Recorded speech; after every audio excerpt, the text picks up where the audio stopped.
बिस्मिल्लाहिर्रहमानिर्रहीम अस्सलाम वालेकुम। मैं हूं करामत मुगल और मेरे साथ हैं असद अली तूर। आप इनको सुनते हैं, जानते हैं। बहुत शुक्रिया असद आपके वक्त का। एक प्लान इंसान बना, दूसरा प्लान अल्लाह की तरफ से आता है। बहुत से प्लान अदलिया को कंट्रोल करने के लिए इस वक्त चल रहे हैं, ये जुडिशल पैकेज, वो जुडिशल पैकेज। दूसरी तरफ से मुस्लिम लीग नून ने ताबड़तोड़ हमले शुरू कर दिए सिर्फ 8 जजेस पर। फैसला 11 लोगों ने लिखा, लेकिन हदफ तनकीद जो बनाया जा रहा है वो 8 जजेस को बनाया जा रहा है। काजी साहब का कोई नाम भी नहीं ले रहा। काजी साहब के बारे में आपने भी खबरें सुनी, हमने भी खबरें सुनी कि एक जुडिशल पैकेज तैयार किया जा रहा है। काजी साहब तो बरमला बोलते हैं अदालतों में, कोई भी उनसे रिलेटेड चीज़ हो बोल देते हैं। कभी उन्होंने इस ना पैकेज का जिक्र किया अभी तक और ना ही इसको डिनाई किया। आपके पास क्या इतलात है काजी साहब के बारे में? ये मखसूस पैकेज है या फिर ये सारे जजेस के बारे में चीज़ लेके आई जा रही है?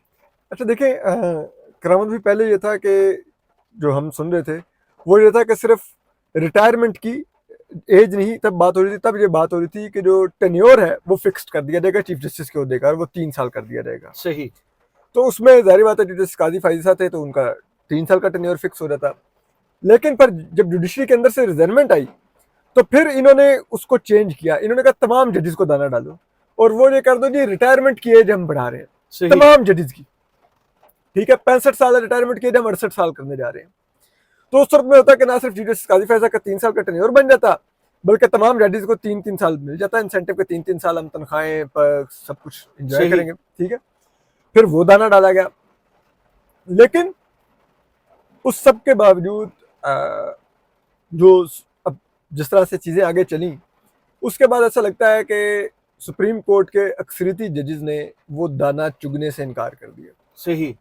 ठीक है, और उन्होंने, क्योंकि गवर्नमेंट ने ये तमाम आईनी तरमीम इसी 2/3 मेजोरिटी के सर पे करनी थी जी। जो कि अब उनके हाथ से जा चुकी है। सही। ठीक है, और उसके लिए बहुत ज़्यादा तिल मिला रहे हैं, बहुत ज़्यादा शोर कर रहे हैं, रोज़ प्रेस कॉन्फ्रेंस करके थ्रेट कर रहे हैं। उनके जो माउथ पीसेस, जो आपको पता है, जो सो कॉल्ड साफ़ी हैं, कभी साफ़ी होते थे, आजकल वो कुछ और हैं, तो वो भी बड़े अपने वीलॉग्स में धमकियां दे रहे हैं, ये और वो। ठीक है, लेकिन मैं आपको एक बात कहूं, इस सब के बावजूद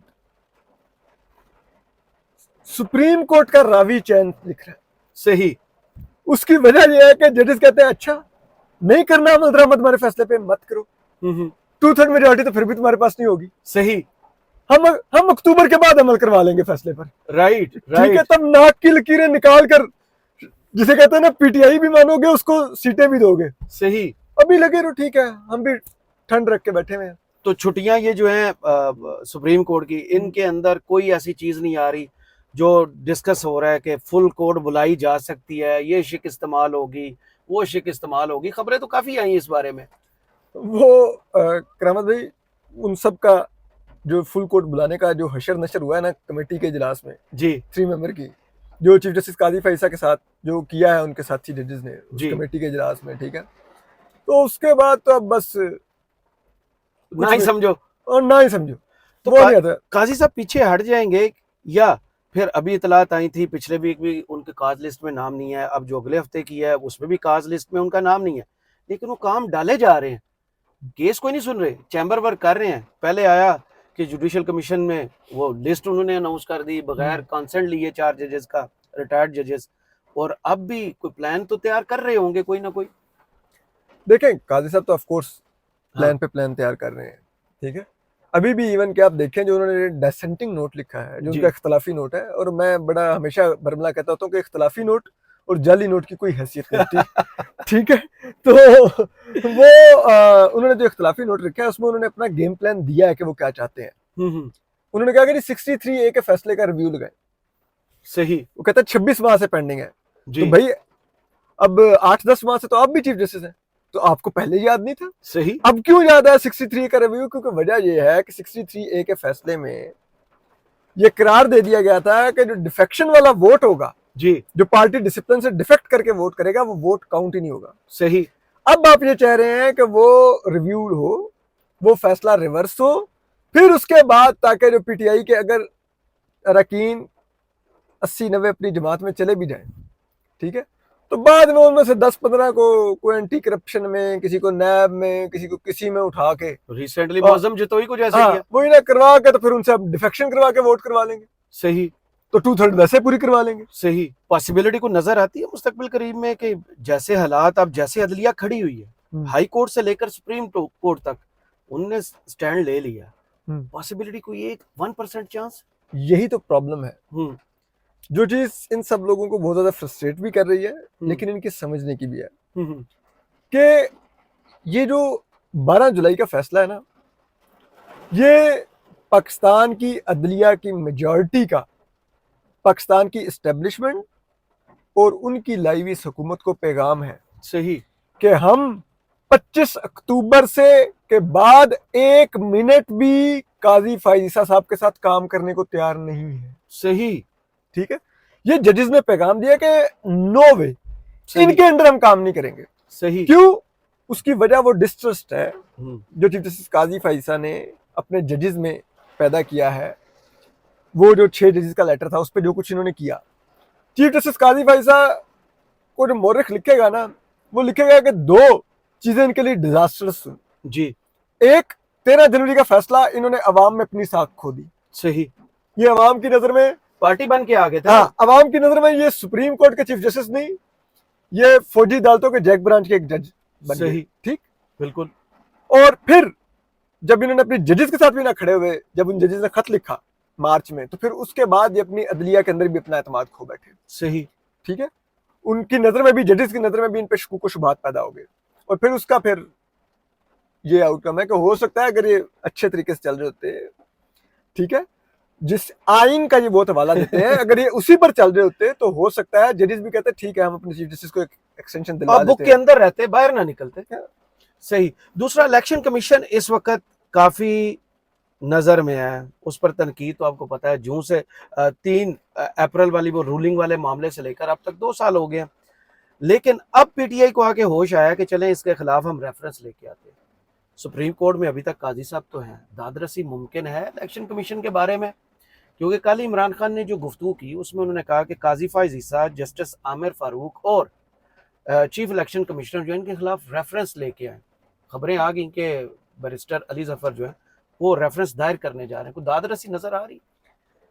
देखिए, इसमें आपको सुप्रीम जुडिशियल काउंसिल की जी, वहां भी काजी साहब है, काजी साहब है, लेकिन ये देखना होगा कि आप मेजॉरिटी में है 5 मेंबर्स में। जी, ठीक है, तो अगर वो मेजॉरिटी में नहीं बनते, ठीक है, और जस्टिस मुनीब अख्तर, जस्टिस मंसूर अली शाह और उसमें most likely Peshawar high court के चीफ जस्टिस होंगे जी, अगर ये 3 जजेस एक साइड पर चले जाते हैं तो चीफ जस्टिस काजी फायज साहब बलूचिस्तान हाई कोर्ट के चीफ जस्टिस के साथ रहते हुए, हाशिम का वो या वो इवन के जस्टिस आमिर फारूक भी अगर उनके साथ होंगे, ठीक है, तो मेरा नहीं ख्याल कि ये 2 जजेस, क्योंकि वाहिद बलूचिस्तान हाई कोर्ट ही है जिसने एडहॉक जजेस पे कोई अभी तक ओपिनियन नहीं दिया, बाकी सारी अदालतें खड़ी हो गई, ये नहीं चाहिए हमें।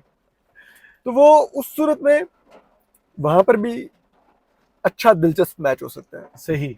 और चीज ये है कि करामत भाई, आपको चीज आप नोट करें जी, किस इस फैसले में 8 नहीं जी 11 जजेस कह रहे हैं कि फैसले की गलत तशरीह की इलेक्शन कमीशन ने। सही।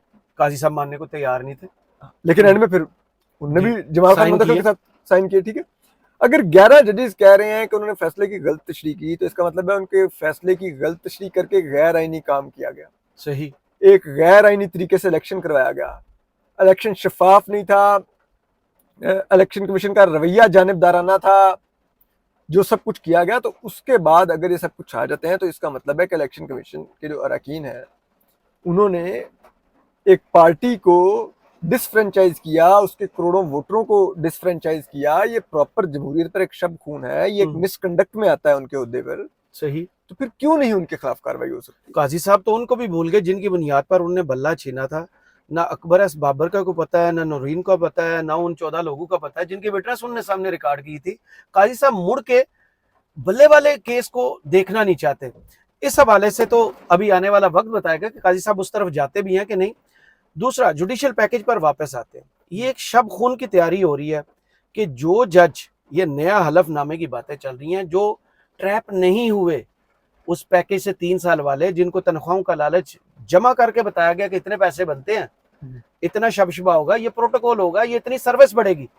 अब नई चीज लेके आ रहे हैं कि इनको डराया जाए, लालच से नहीं माने तो डरा दिया जाए, नया हलफनामा लेके आया जाए। जो जज हलफ उठाएगा वो रहेगा, जो जज हलफ नहीं उठाएगा नया वो घर जाएगा। अच्छा, उसके लिए कहा तो आपको एक चीज देखनी होगी, उसके लिए बहुत मैटर करेंगे सर्कमस्टांसेस। जी ठीक है, आप नया हल्फनामा सिर्फ एक सूरत में ही ला सकते हैं, आप मार्शल लॉ या कोई इमरजेंसी लगाए मुल्क में। सही। ठीक है, और आपको ये देखना होगा कि क्या इमरजेंसी अगर आपको करनी है तो क्या मुल्क में कोई गैर मामूली हालात हैं। सही। ठीक है, तो वो तो नहीं है। सही। ठीक है, तो अगर वो नहीं है तो आपकी emergency immediately supreme court strike down कर देगी।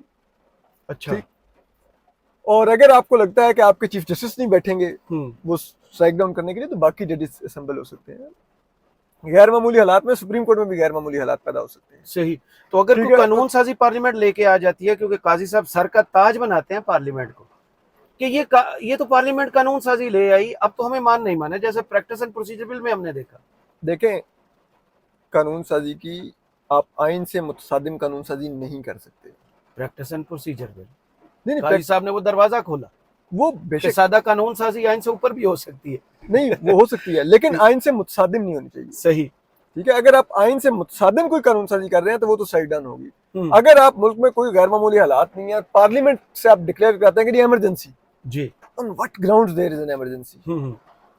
ठीक है, और वो भी एक ऐसी पार्लियामेंट से जिसका अपना मैंडेट अंडर क्वेश्चन हो। बिल्कुल। वो फॉर्म 47 की लास्टिक की शलवारें पहन के खड़े हुए अरकान असेंबली, आपको लगता है कि वो इमरजेंसियां लगवाएंगे, वो एक्सटेंशनें देंगे इस मुल्क में?